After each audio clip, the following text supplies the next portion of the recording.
Up next on End of the Day Beer Review, Kevin's here again, and he's brought the red cups, which leads me to believe we're going to be looking at a macro brew of some type. Because you sure it's not a nice bottle variant that we're going to be exploring through a red solo cup? Wouldn't it be nice? So this evening we have tried Equilibrium Irish Cream. Yeah, the 2020 number 4 stout by Goose Island. We found we tried the Equilibrium Cocoa Cream Stout, and now Kevin has a surprise for us. Buckle up. Check it out. Hey everybody, it's Rich, and Kevin's with me once again. And Kevin has brought the... Oops. Rich has not brought his coordination. Kevin has brought the red cups, and we're going to be seeing something today. What do you got for us today, Kevin? Well, I mean, there was a time a few months ago we did a review of a beer you never had before. We did. And you, during this review, were almost requesting the red solo cup, but I said I chose blue because it matched the can. And you, sadly, at the end of that review said, you know what we got to do next, don't you? And here comes next. Are you ready for our foray into a Budweiser heavy? Okay, so I have great hope for this beer, and I have great hope for this beer because abandon all ye hope. Anheuser-Busch does now financially support Goose Island. Yeah, well, how bad could it be? You know, whatever your idea of bad is right now, just turn it down a couple notches. So let me read some Budweiser literature for you. God, First of all, coming in at a I don't know. It's been made since 1876. I gotta give it. This design is certainly absolutely iconic. I can't see the ABV. I'm sure it's like 4.6. It's very American. It seems very like just. Oh my God! You should be drinking this while making chicken wings and fighting a neighbor. Now, let's see what it says. So we have the Great American Beer. This is the famous Budweiser beer. We know of no brand produced by any other brewer which costs so much to brew and age. Goose Island. Our exclusive Beechwood aging process produces a taste, a smoothness, and a drinkability you will find in no other beer. And this is Budweiser lager beer. So I guess this is a lager? I mean, you got to throw it somewhere. So in talking with a friend, Joe, the other day, he actually pointed out that obviously it's very mass-produced, but the precision to make a lager is actually pretty high. Is it? Okay. Because there's a lot of balancing. The dog has made it in here, and she's screwing around where she shouldn't. Scout, go upstairs. Good girl. Bye, Scout. Right. She's leaving. No beer for the dog. No beer ever for the dog. So is there an ABV on this or what? It really should just be enough. That should what the ABV should be. All right, let me just look. Enough. I really can't find one, which is pretty funny. It's got to be like a 4.5. I do. I think maybe it's 5%, but I'm not sure. It'll be 5%. There we go. It is 5%. 5%. Okay. So we're talking about more alcohol than, let's say, a Guinness. Mm-hmm. More calories than a Guinness. Yeah, let's see the cals on that. I don't even know if they give it. It's America. We don't have to do that here. It's a metal can, just in case you want to know. Is that a metal can? It actually tells you. Yeah. Calories 145. For that? Yeah. Dude, there's 1.3 grams of protein. That's good. So what are they fermenting? Well, remember the Bud Light was in rice? Remember? Yeah. I wonder what's in this. Yeah, I wonder. All right, so I have not had a regular red can Budweiser in my life. I've had other lagers. I've said this before. When I was in college, I was more into the ciders, and then I got into the craft beers, and I never really drank anything that I didn't drink for the flavor. You know what I've learned today?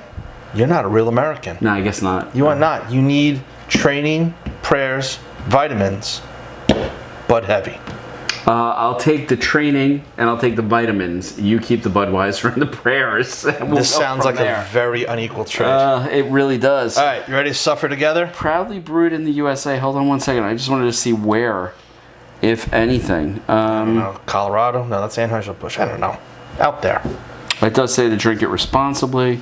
No, it does. There's nothing here. It does All right, so this should be drunk by July 8th of 2024.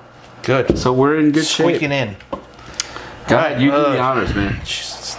I would call it a dishonor, but you know. Do I want to ask you, did you have this in your fridge? I do, because other people in my life drink it. Oh, God. I would exercise those people. Listen. Okay, let's see what the it pour is. And much like Bud Light, it is pouring. You know what? Wait a second. You really can't see We have through to do it. this for real. Yeah. I'm not soiling my Guinness glass. I will use this random glass that deals with Martha's Vineyard, but you know what? Wait a second. No. I need it. Oh, not good enough for Richard. You know what? I will use a proper lager glass. All right.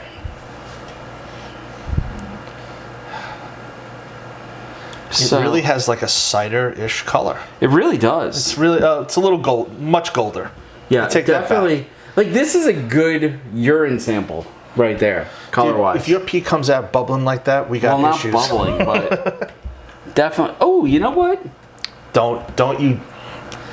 If you're about to compliment this, Hold on, let's keep it. could you imagine that the peak of your beer channel is realizing that your true destiny in life is to be a Budweiser connoisseur? That this is where you peak? You know what it smells like? It smells like a Blue Moon. I don't think so, but It smells Blue like. Moon's I obviously hate got a to lot say more it. It citrus. smells like a generic wheat beer. God. I mean, it's not okay. So it's definitely not something that I'm looking for. The aroma here, it smells vaguely bready. Yeah. But you know, I don't think it smells good. I'm not. no, I'm not saying it smells good. I'm saying like there is sort of like. And I will say this right now. I am not averse to having a Budweiser if it's what's available, Listen, man. particularly late at night. Somewhere in the past, this has been brewed since 1876. Somewhere since 1876, there was beer involved in this. But I'm not sure, like, you know what? It's almost like somebody had a beer tea bag. First of all, why is it not in your red cup? This is You're right, ridiculous. you're right. Sorry. I was going for the aroma. Oh, I might have made it very foamy. We'll just take a half-hour break for that to settle. Isn't that the way you're supposed to drink a Bud? just foamy out of the tap? And warm. Well, I was going to say warm because we've had this open and it's been in a cold refrigerator for 2 hours, and I already feel like it has almost reached room temperature. Is that humanly possible? No, it's true. There's not a great deal of. Well, it's not like the vessel is helping matters. All right, ready to take a taste of this bad boy? I'm still trying to figure out the goddamn nose. Still trying to figure out why I brought it over. Yeah, well, that's a whole other thing. I gave them 2 beers today that were worth about combined, I think, $50. What was this? 45 cents. You might be slightly generous because you can get like a 30-pack for maybe, I don't know, $26. Can you really? Yeah, dude. I had no idea. The only macro I buy at this point is Guinness. And, you know. It's taste time. Yeah. All right.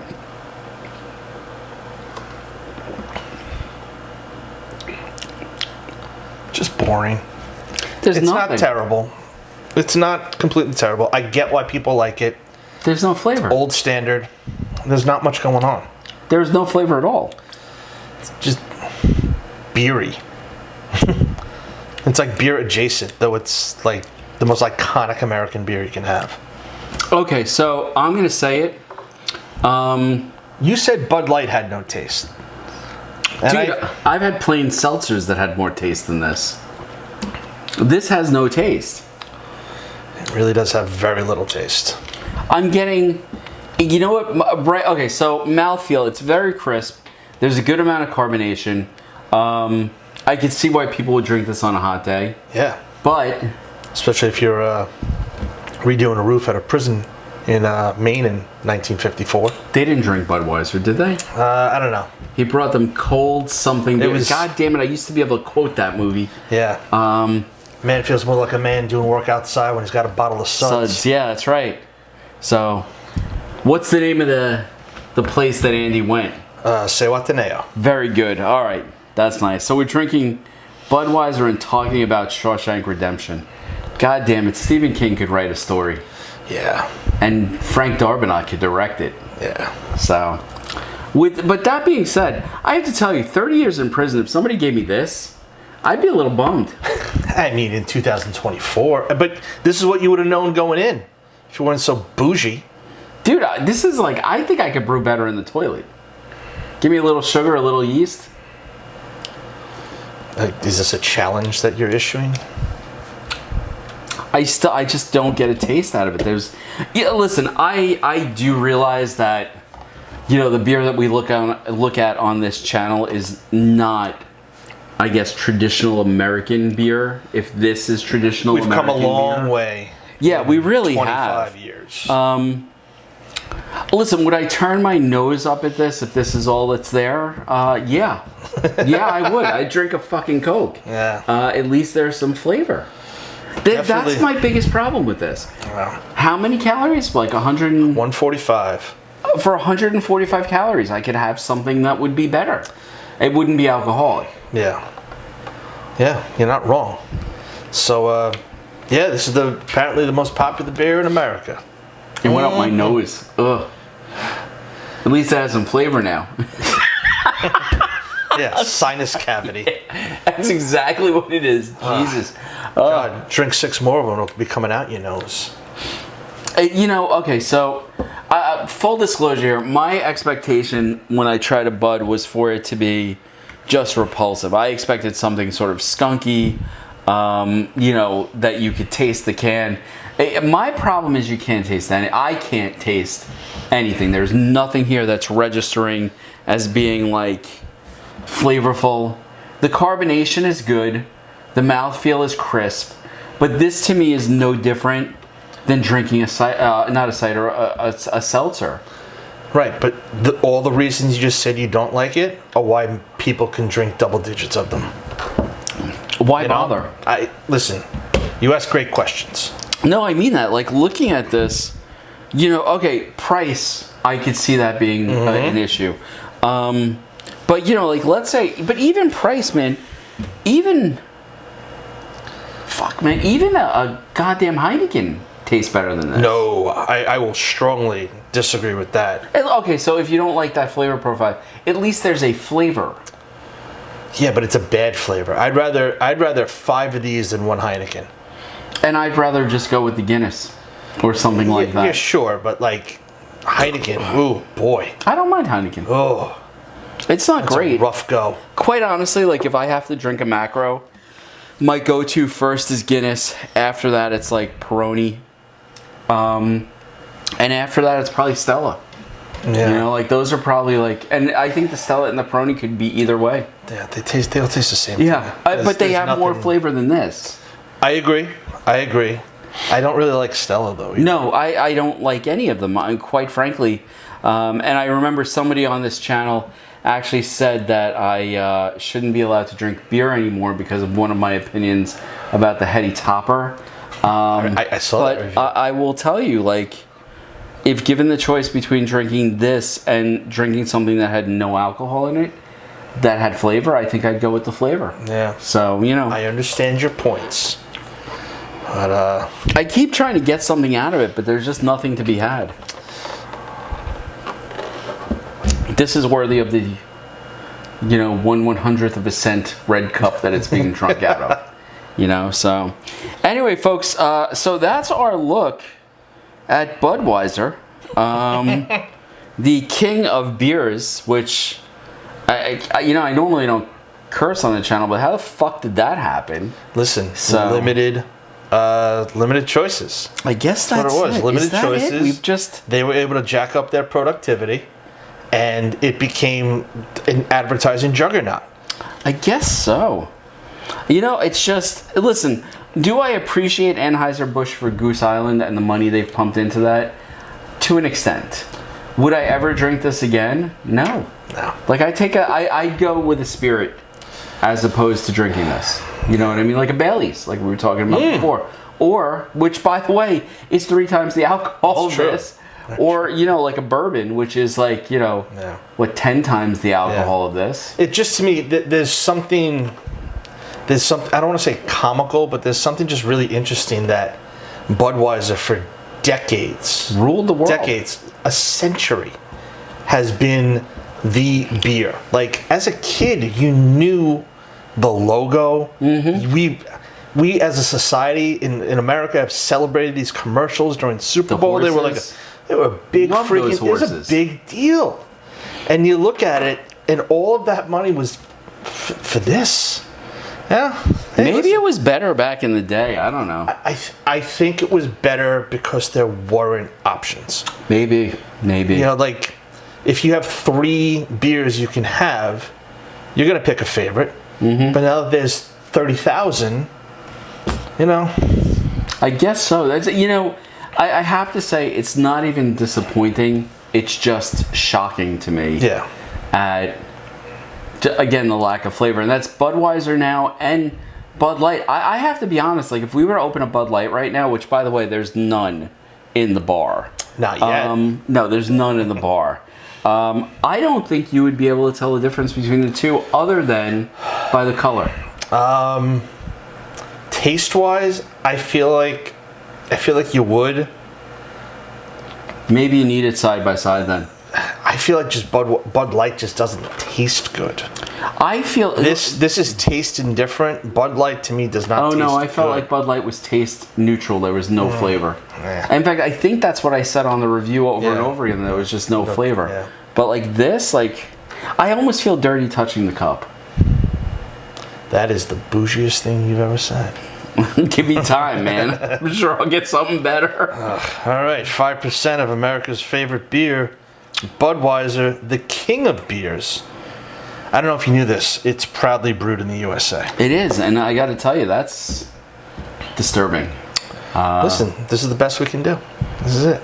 I have to say, you know, Kevin and I have reviewed 3 beers tonight. One was a Bourbon County, one was an Equilibrium, and one is a Budweiser.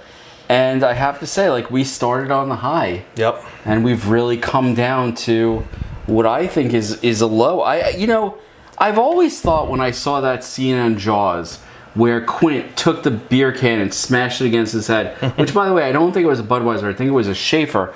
I always thought that was him showing his toughness. It wasn't. It was him showing his anger at drinking this shit. Yeah. So, because... That's a good interpretation. I think so. I think that was just like, you know, am I going to try it on camera? I'm not. Did you know that if you watch Jaws backwards, it's a touching movie of a shark throwing up children on a beach? Aw, that's adorable. It's very sweet. That's sort of like what Vonnegut had in Slaughterhouse 5 about the bombing, being, you know, watching the bombing backwards.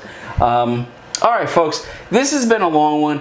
I'm cutting, what is it? We're already at like 18 minutes, I think. No way. Is it? Oh, here we are. Look at that. Yeah, we're at 18 minutes here according to the camera, and I'm not cutting any of it. So, you know, if you watched it, great, and we're glad to have you. But, oh, look at this. Wait. What? Choicest hops, rice, and best barley malt. That was So that's the exact same thing it says It's on the another Bud Light. bullshit rice beer. Yeah. All right, so we have now looked at You know Budweiser. they do that as a cost-cutting measure, Yeah, right? yeah. We have looked at Budweiser, but again, a cost-cutting thing on top, underneath where they told me this is the most expensive beer that's been brewed. Well, It says it. It says, I guess volume. the brewer, which costs so much to brew and age. I mean, how long has it been aged? 5 minutes? I mean, there's no way this is aged. It says aged in beechwood. Like, I understand aging in a lot of different woods, and you can taste them. I taste nothing here. no. So, all right, folks. It's a well-oiled machine, that Budweiser. We're going to call an end to this 20-minute video. I hope you enjoyed it. If you did, hit that like, subscribe button. If you are a person who likes Budweiser, please, down below in the comments, explain to me why I'm wrong. Because I got to tell you the truth, this is definitely not the king of beers for me. You? I could find another king. I have to tell you the truth, this beer was so bad, the light on the camera went out. It doesn't even want us to shoot this. Anyway, all right, that's enough of this. We'll see you next time. And today beer review, Kevin may be back, maybe not be back. We do have a bunch of different stuff coming up, including some from Colorado, and we still have to get back to our long drink episode one of these days. Me too. Maybe after July 8th. Yeah, something We'll like try to do that. Anyway, folks, I hope you've enjoyed the review, the discussion, and if you haven't seen Shawshank Redemption, you should go see it now. Yeah. Don't even stop. Just go watch the movie. And we'll see you next time on End of the Day Beer Review. I'm not going to finish this. I'm going to throw this out. I'm going to throw the red cup in the trash. And I'm going to try to forget this moment ever happened. Sorry it did. So, you want to finish it? No, I don't. Cheers.